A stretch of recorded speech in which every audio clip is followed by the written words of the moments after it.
What's good, team, and welcome to today's React.js tutorial where I'm going to teach you everything you need to know to start coding in React. React.js is absolutely brilliant for building dynamic and interactive web applications, and because of its popularity, it's absolutely essential to know if you want to get a job as a software developer. In this tutorial, we'll be learning React by building out a cute little to-do application. Not only does it look absolutely adorable, but it also teaches all the essential concepts such as state, the project directory, props, JSX, components, React hooks, and much more.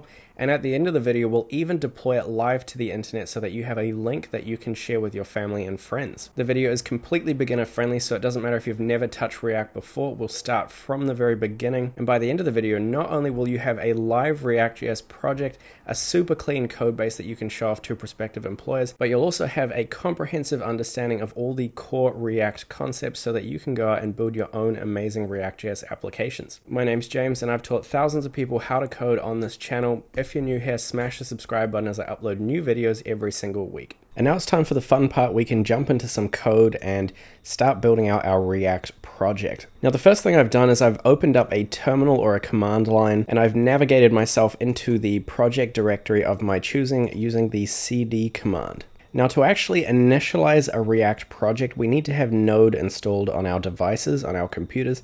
If you don't have Node installed on your computer, there's a guide on how you can do that linked in the description down below. And we can check that Node is installed on our device by typing node and then space -v. If you get a version show up, then you do in fact have Node installed. Now, we need Node installed on our computer so that we can run an npm command. Specifically, the command that we write is npm create vite at latest, just like that. And then we pass in the name of our project. In this case, it's going to be reactjs to-do list.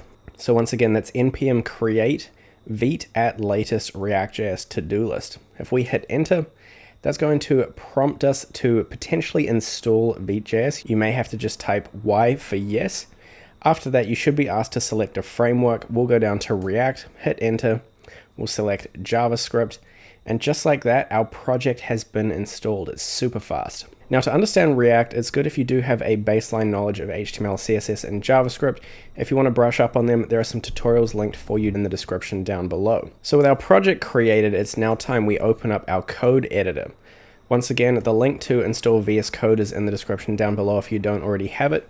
And with it open, we're now going to open a new folder, navigate to the directory where we created our React.js to-do list, and we're just going to select the folder and hit open.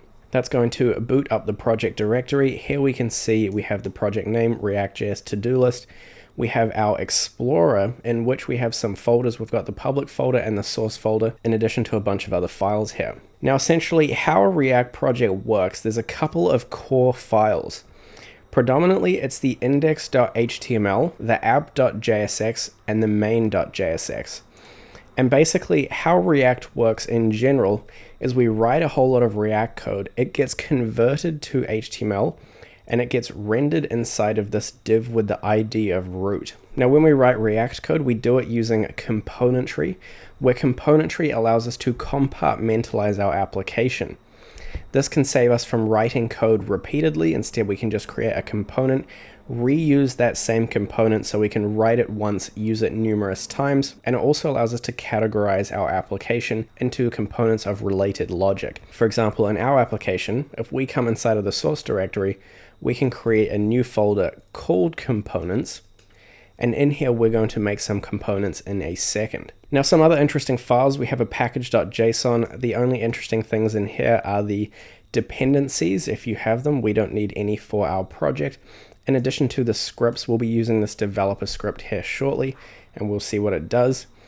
The readme.md, vite, get ignore, the ESLint, they aren't really that important. The public folder is where we can serve up public assets such as images or font families, and the assets is a very similar folder where we can serve up any related information to our page, which in this project tutorial we don't have to stress about too much. Now, as for these files just here, we have an app.css. That's a style sheet. We have another style sheet. We're actually going to go ahead and delete the app.css. We don't need it. And inside of the app.jsx, we have a whole lot of stuff, and I'll explain exactly how it works as soon as we've removed a whole lot of the information. So we're going to get rid of all this stuff up the top above the function. We're going to get rid of any use state. We'll keep the return statement, and we're going to delete everything within the return statement. So you should end up with a very simple component where in here you have function app. It's a function and it returns these little, they're known as React fragments. At the bottom, you just export a default app. Now, when we talk about components in React, we're talking about functional components.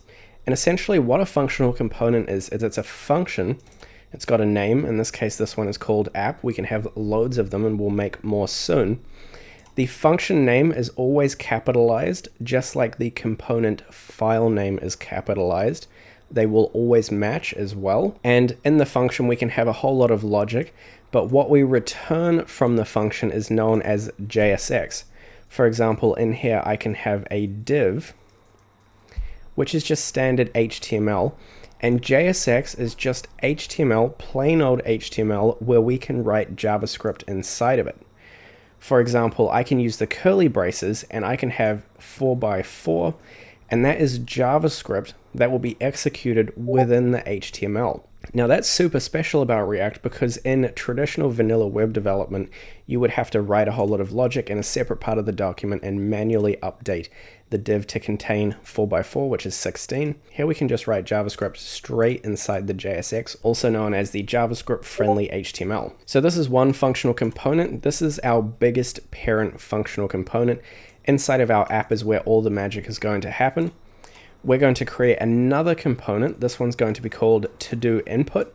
.jsx is the file extension for React functional components. And in here, we're just going to export a default function called To-Do Input, just like that. And we're just going to return a div that says To-Do Input. Super simple. That's our whole React functional component. We'll create another one. This one's going to be called To-Do List.jsx. Now, if you're using VS Code, instead of writing out a functional component like we just did, there is a shortcut. If you come to extensions and look up React, you'll see just up here this ES7+. If you install that, that will allow you to come into an empty React component and you can type RFC for React functional component. Hit enter on the top suggestion and boom, you have a React functional component. That is our second component. And then we're going to make one more, and that's going to be called To-Do Card.jsx. We'll use that little RFC trick once more. And those are our three components that we'll need for this project. While we're configuring everything, we're also going to learn how to add some custom fonts to our project. To do that, we're just going to open up a new browser window and look up Google Fonts. This will also be linked in the description down below. And if you come into Google Fonts, what we're going to do is we're going to look up two fonts. The first one's going to be a font called Inter. You'll just want to select that font, and then over the far hand side, you'll just hit Get Font. That will be added. And then the other one we're going to be needing is called Press Start 2P. It's kind of fun. We'll hit Get Font on there too. And then if you come up to this button that says View Selected Families and click on Get Embedded Code, if we copy this entire link tag right here, we can just hit the copy code and come back into our project directory into the index.html. Just in here, we have the head tags where within these we can add meta information about our page, just like we would with a standard HTML document. So I'm just going to paste those link tags, there's 3 of them, directly in there. And that will allow us to use fonts in our application. While we're in here, we can also change the page title. That's just going to be To-Do App, pretty simple. And once again, just coming back to the app, in here we're going to remove all of this stuff. I'm going to make these main tags because this is going to be the main section of our document. And we can now render out our subcomponents as if they were regular HTML tags. The only difference is that they're capitalized. So I would say To-Do Input, that's going to come first. This can be a self-closing tag, and then the other one we'll need underneath the To-Do Input is the To-Do List, just like that. And you can see how immediately tidy it is to render out components like this where we could have a whole lot of HTML, a whole lot of logic in here, and it's just going to look super neat inside of our app.jsx. And we can have everything nicely coordinated inside of our to-do input. Now, we didn't render out the to-do card because that will be within the to-do list. So you can have components within components within components. Now, if we come back to our app, just to finish wrapping up how React actually works, everything inside here, this is our highest level parent component. So all the magic happens within the app, which then itself gets rendered in this main component right here. And the main.jsx file fetches the div in the document with the ID of root and basically just throws all of our React code as HTML inside of there, which is this one right here, the ID root. So everything inside of the app via the main.jsx ends up getting rendered in here inside of our web page. Now, the last thing we're going to do to finish configuring our application before we start coding is come into the index.css and remove everything. Now, because this is not a CSS tutorial, I have gone ahead and pre-styled our application, and you can copy the styles from the GitHub repo, which is linked in the description down below. If you come over to the index.css, all these styles will be available to you and you can use them in your application. Just copy them straight across into the index.css, and via this import statement, they will be added to our application. Also, while you're in the GitHub repo, if you could star it, that would be super appreciated. Anyway, back to our app. We've now configured everything and we're ready to start writing some code. So it's time that we actually boot up our app and see what it looks like. To do that, we're going to have to open up a terminal. You can either do that using the folder options, which should be available to you, or you can use the Command-Shift-P or sometimes Control-Shift-P, and that will open up this window up the top. And if you type in toggle terminal and hit enter, that's going to open up a terminal that we can use to boot up our application. To start it up, we use this script right here, and so we can type npm run dev.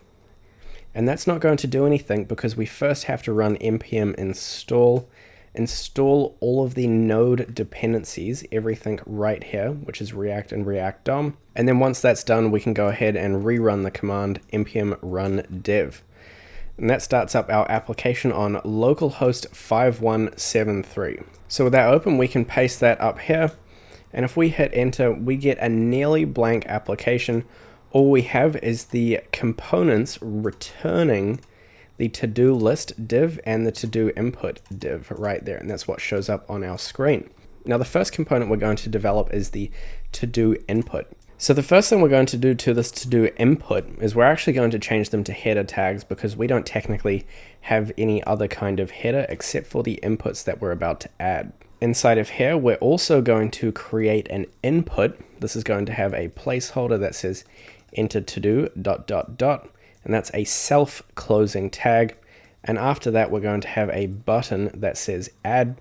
Pretty straightforward. And if we save that, we see that shows up in our application. I can type stuff in there. Obviously, if I hit add, nothing happens because we haven't wired it up yet. But we can see that it's pretty nice and responsive. The fonts change size as we go over to a smaller screen. So everything is working perfectly. The next thing we're going to do is come over to our to-do list. And in here, what we're going to do is we're going to demonstrate what a to-do would actually look like. So we can declare a variable called let to-dos, and that's going to be equal to an array. Now in here, I could have a couple of to-dos, go to the gym, and then we can comma separate another one that says eat more fruits and veg. And then we could have one more that says pick up the kids from school. Pretty generic. Now, if we wanted to render out this JavaScript on our screen, we can do something really cool in React. It's known as mapping out content. So we can use to-dos and we can use the array method map. And in here, this takes an arrow function. So we very simply have an arrow function. The arguments for the arrow function is the to-do and the to-do index. So that's the index of each to-do. And in here, we can open up this arrow function and we can return. So we're really writing some JavaScript inside of this component, inside of the JSX down here. And we can return another div. So it's super simple. And actually, it would make more semantic sense to make this an unordered list. So we'll change those to ULs. And in here, we'll make each item a list item. Now, the reason we use a map is because we can write HTML or JSX once and have it be applied to every element in this list, so it's super efficient. So in here, for example, I could just return the to-do, and that's going to create this list item for every to-do in our list, so all three of them. Now, the one thing to know about mapping out content like this is the parent element has to have a unique key, which is why I like to get the index, because the index of each element in the array is always unique. So if I save that, we can see we get these 3 items showing up on our screen, just as we would want them. Now, the other thing we're going to do is give this unordered list a class of main. We're going to save that, and I'm actually going to come back over to the app quickly, and I'm going to change these mains just to be empty fragments, and we can think of this as just empty divs. So with that all done, we've now created some to-do items. If we come back over to our page, they still don't look quite so hot flash, and that's because we also have to add a class name. Now, this is important. In normal HTML, we would just have a class. In React, it's always class name. And so here we're going to have a class of to-do item. And now we can see we have our to-dos coming out all nice and neat. Now, they should also have some icons down the far end. And if we want to add some cool icons to our React app, we're going to come over to the Font Awesome 6.0 CDN on Google. Once again, linked in the description down below. We're going to select this top link tag right there, and we're going to come back into our index.html underneath all the links we pasted there before inside of the head tags, and just hit enter and paste that in there too. Then we can close that file, and that will allow us to come over to fontawesome.com, and we can use their awesome icon sets. For example, we can look up a icon for editing. If we come over to their icon set and hit the free ones, we can copy this pen to square or this pen to square, this light one. If we click on that, we can then click on the class, the icon class down here, and we can come back into our to-do list right here where we have this unordered list. And what I can now do is hit enter in here, and I could paste that in just like that. And if we come back to our application, we can see we have this little edit icon. So that's super cool. Now, one thing we said we were going to do earlier was actually have a to-do card, and we are still going to stick to that. So what I'm going to do is I'm going to copy this list item, and in here I'm going to instead render out the to-do card. And in this case, I'm going to make sure it has an opening and closing tag, and we still have to give it the unique key, so that's going to be to-do index, and we can open that up just like that. Now, that obviously makes everything go away and be replaced with our to-do card, but if we come into our to-do card component, we can now paste our contents in here once again. We can remove the to-do index, the key, and we're also actually going to remove the to-do itself. We can keep the icon. For the icon, we're going to create a secondary div with a class name equal to actions container. That's going to have our icon. We also have to make sure that the icon has a class name. We're going to have a secondary icon for trash because we need to have a way of deleting them. So I'm just going to select this one, copy it, paste it underneath the edit icon, just like so. And lastly, update that class to be class name. But now if I come back into our app, we can see we only have these 2 icons and they don't actually do anything. But even more important than that, we don't actually have the to-do text showing up. So what we're going to do is we're going to render out a paragraph, pretty straightforward, inside of the to-do card opening and closing tags. So back inside of our to-do list, we're going to have a paragraph that contains our to-do. To have the JavaScript inside of our JSX, we wrap it inside of the curly parentheses. Now we can go ahead and save that. We have our to-do card parent elements, and we have the child element, which is the paragraph. Now note that still doesn't come up on our screen, and that's because with components, to render out the children contents within the component, we have to come into said components, and we receive the children via what's known as the props or the properties of the component. From there, we can destructure children out from the props or from the properties. That's going to give us access to all of the children elements, and then we can simply render out the children using, once again, the curly braces. And that's going to render out this paragraph, whatever it may be.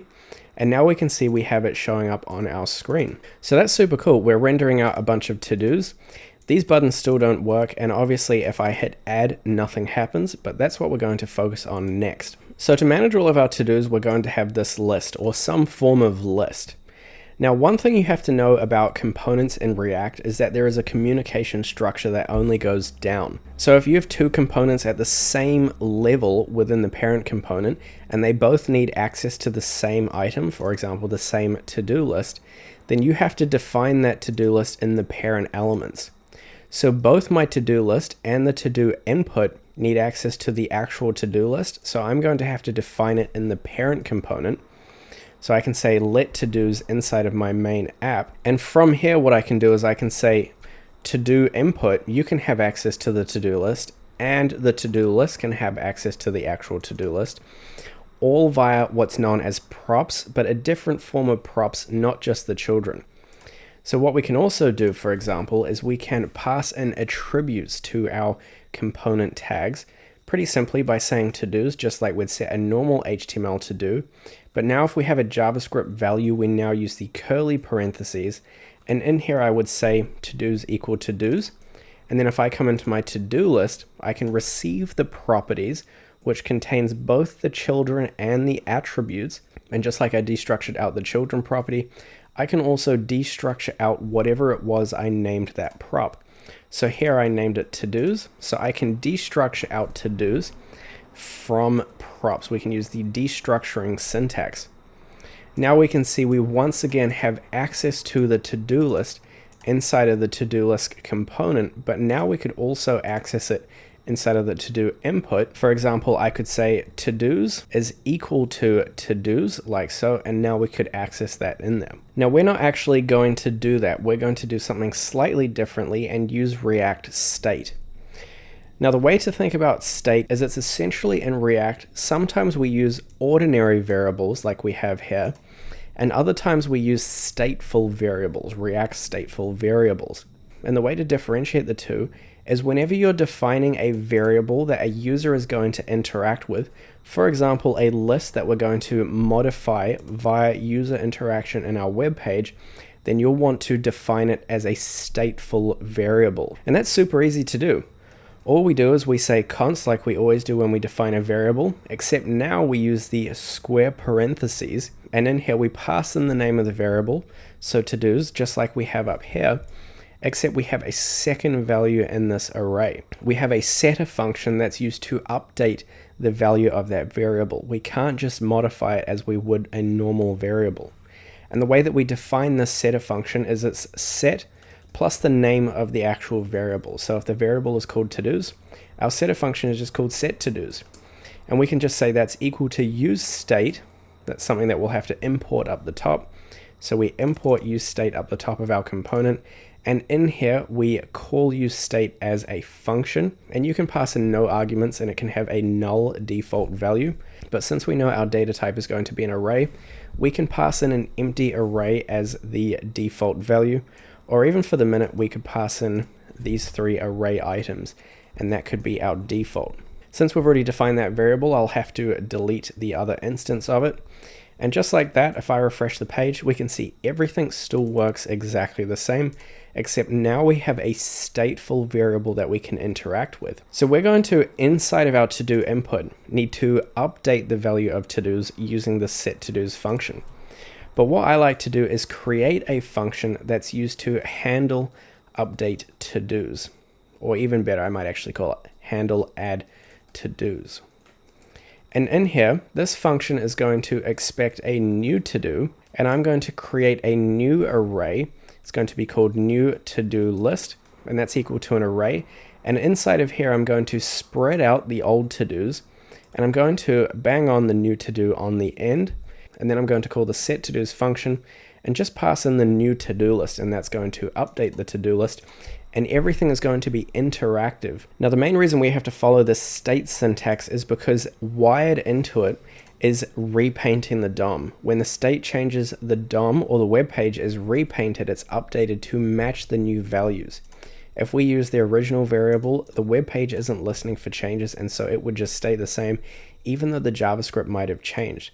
So if we instead use state, anytime we change the state, the screen will be updated to represent the new stateful variable. So now that we've created this function, we can go ahead and pass that down as an attribute prop to our input to-dos like so. We can receive it from within the to-do input list. So we can tell our functional component that it needs to expect the props. And in here, we can just destructure out that function from the props. And then what we can do is we can assign it to the button. We can say on click.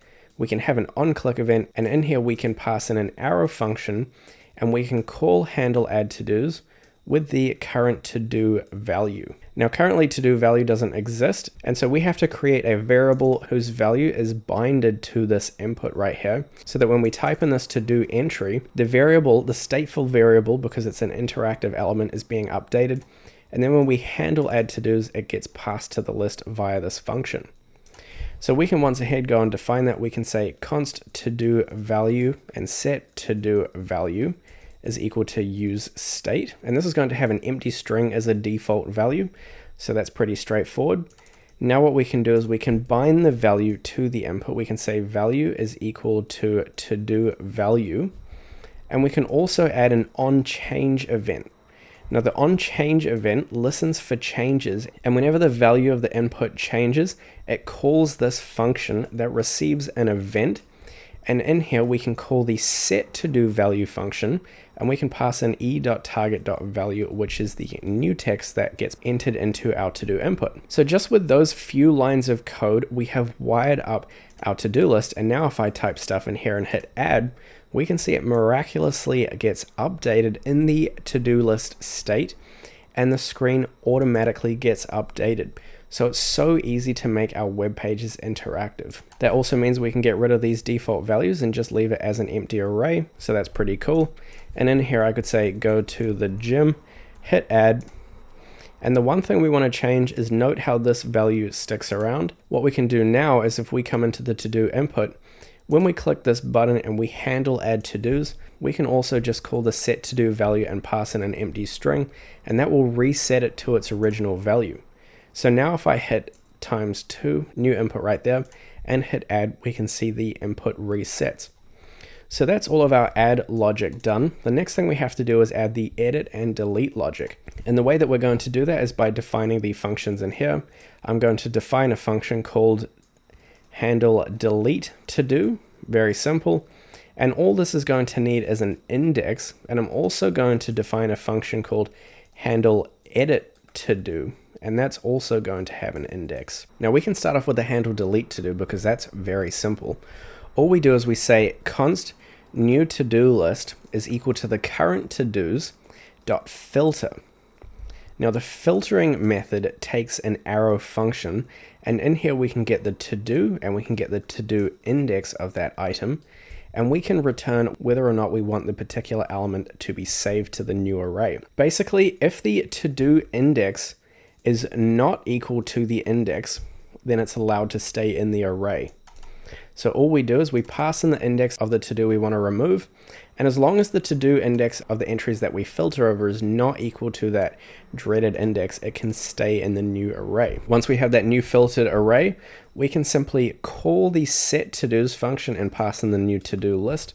We can't modify to-dos directly. We have to do it via the set to-dos function. And if I go ahead and save that, we can see the delete still doesn't work, and that's because we now have to assign it to these buttons over here. So we can just take the function, the buttons are within the to-do list, so we can pass in the function as a prop, handle to do, that's the name of the prop, that's the value assigned to the prop, and we can expect that now within our to-do list, so we can destructure that out of our props, like so. That's pretty straightforward, but we actually need it inside the to-do card. So if we want to pass props through multiple components, what we can actually do is use the curly parentheses where we would normally add a new prop to a subcomponent, and we can just spread out all the props that this component actually received. So this is just going to send the props straight down directly through the to-do list from the app into the to-do card. So now inside of the to-do card, we can expect to receive the function which is called handle delete to do. So we can destructure that out. Now the other thing we need to do is pop these icons inside buttons. That's pretty important. Like so, we'll just create another button, Now they look a bit more like icons. They have a slight opacity change, and we can simply assign that function to this delete button. We can say on click, we pass in an arrow function, and we call the delete function. Now the one thing we need for this function is the index, and the index is available within the to-do list. Here we have the index of each to-do being mapped out. We can once again pass that down. We can say index is equal to to-do index, and then we can just receive the index inside of the to-do card like so, and we can now pass that into the function. So now what happens is when I click this function right here, it deletes the to-do. I could say go to the shops, add that to-do, add another one, ASD. Even if I delete the first one, the order is retained and only the element with the index that we want to delete is removed from the list. Now the last functionality we need to add is the edit to-do, and this one's slightly more complicated. And the way that we're going to do it is we're actually going to delete the to-do, but before we do, we're going to take its current value and put it into our editing field so that we can modify it and re-add it back to our list.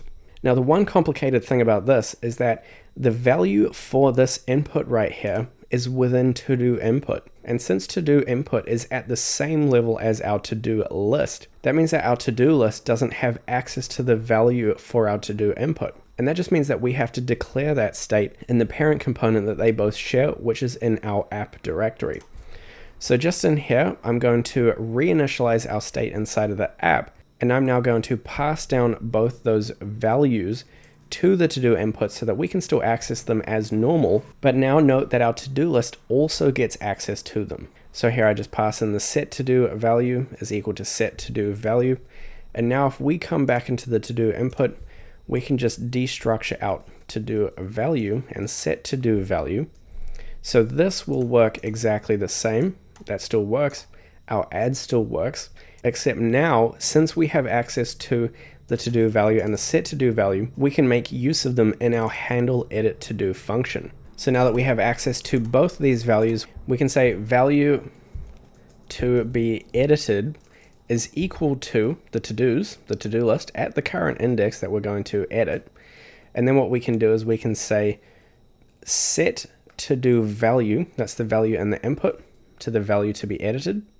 So that's going to put that in there. And then we can just delete the current instance of it because we're going to remake it. So we could just call handle delete to-do, and we could pass in the index, and it's literally that simple. So now we just take this function, we need to pass it in as a prop to our to-do list. We then don't have to touch our to-do list because it automatically gets passed down to our to-do card via the props. So we can come into the to-do card, we can destructure out that handle edit to-do, and all we do is we assign it to this function, to this button in the exact same way. We say on click, pass in an arrow function, and we just call handle edit to-do and pass in the index. And just like that, with that wiring, if we come in here and start writing, I can add that. I could then edit this first value. The entry gets deleted from the list, but in here I can now edit it. I can say ×2. I could then edit this first one. I could say ×3, add that back. We can delete them, and we have what is nearly a fully functional to-do list. However, if we refresh the page, we see everything is lost. So that's the next thing we have to resolve. And we can handle that in React using local storage. We can persist our to-dos at all times to the local storage and then just read them in when we load the web page. Now to listen to those kind of events in React, we use a different React hook. Instead of use state, we use effect. Now use effect takes a dependency array, we'll see shortly, that will essentially listen to different events and run code based on when those events happen. So just above the return, what we're going to do is we're going to say use effect. This is called as a function, and it takes in both an arrow function like so, and then a square brackets, which is the dependency array. Now, if you want it to listen to the change of a variable, you would pass in the variable. So if I wanted it to run this code whenever to-dos changed, I'd pass in to-dos. If I want it to run on page load, then we just leave that empty. It's an empty array. And in here I can say if not local storage, because we have to check if local storage exists, then I can return out. If that doesn't happen, then local storage does exist. And so I could say let local to-dos equal to local storage dot get item, and we could just say to-dos, and then we can see if it's existed before. So we can say if local to-dos. If this doesn't exist, it returns undefined. So if local to-dos does in fact exist, then we can override it. We can say local to-dos is equal to json.pass. We have to pass the local storage value, pass in local to-dos, and we can just access to-dos. Pretty straightforward. And actually what I'm going to do is instead invert this. So I'm going to say if not local to-dos, and in here what I'm going to do is have another guard clause and then just move this down the bottom. So if local to-dos does in fact exist, then I'm just going to set to-dos equal to local to-dos. Pretty straightforward. Because the dependency array right here is empty, this will run whenever the page reloads, so after a refresh. And now that we have this function that will read all of our to-dos, all we need to do is whenever we edit or handle or add is just write a small function that says persist. So we could define a function persist data, and all that does is it says local storage.set item. It sets it to the key to-dos, and in here it's json.stringify. We have to stringify the to-dos inside of an object using the object literal syntax. And what I'm actually going to do is assign new list to to-dos, just so that we can ensure that the new data is always used. So I'm going to pass in new list as an argument, and then what we can do is we can say whenever we set it, we can say persist data, and we can pass in the new to-do list which has just been generated. So just in here I can copy that. I can do this the same there as well, and that should just about do it for us. So now if I type in ASD, refresh that page, we can see that's persisted. If I do it again, hit add and edit the first one, so that says ×2, refresh the page, that is all persisted as well. And just like that, we have demonstrated how we can have full functionality within our React application. We've learned all about props, state, components, JSX, the folder directory, and much, much more. Now it's time to actually deploy our application. So to deploy our applications, we need to push our code to GitHub. If you haven't done this before, there's a guide for it linked in the description down below, and it will tell you to install the GitHub desktop application. Once you've installed it and opened it up, it should look like this, and you'll have to connect it with your GitHub account. And all we do is we come over here, we hit add existing repo, we choose the repo, and we just select our folder, hit open, and then you hit create a repository here. We'll initialize it with a readme. We'll say crud to do app with react.js. Pretty straightforward. That's the description. And then we can hit create repo. That's going to create a GitHub repo here. Then we just hit publish. I'm going to make this code public and send this off to GitHub because we're going to deploy our code from GitHub. Now that that's all done, we can come over to a site called netlify.com. You'll want to log in and create an account. I log in using my GitHub account. And then once we're logged in, we can hit add new site. In here we say import from an existing project, and here you can see the GitHub logo. We're going to say deploy with GitHub. That's going to ask you to authenticate your account with GitHub. Once that's all done, it will bring up all of your projects. You may not see your repo here. We can scroll down and hit configure the Netlify app on GitHub. Once again, that's going to ask you to come over to the Netlify settings. And then if you scroll down to the bottom, you'll see this select repositories. And then if you type in here, reactjs to-do list, just like that, that will show up. We can now save that. That will take us back over to Netlify. And now if I look up react.js, it finds it right here. We can just click like that. Super simple. It will recognize it as a React project, and we can hit deploy react.js to-do list. That's going to go ahead and deploy the project for us. While it does that, we're going to come into domain management. This is the default domain that you get assigned. We're going to hit options and edit site name, and we're just going to call it react.js to-dos, like so. You can give it a custom domain name that's already taken. Let's do to-dos with 2 S's. And now, assuming that the app is fully configured, if I click on that, we can see we have our functional to-dos. It totally works. We can refresh the page, the data is persisted, and this is a link we could now share with absolutely anyone. Put it on your portfolio, Bob's your uncle. And just like that, you have a fully functional React application on the internet. We've demonstrated all the fundamental and core concepts of React that you need to go and build much, much bigger applications. It's all just everything we've demonstrated in this app on a slightly bigger scale. If you've enjoyed the project, don't forget to smash the like and subscribe buttons. If you want to post this on a social media, be sure to tag me. I'd love to see your guys' progress, and I'll catch you guys in the next video. Peace. Learning to code? If so, be sure to check out the Learn to Code roadmap or dive straight in with these videos. That's a good one.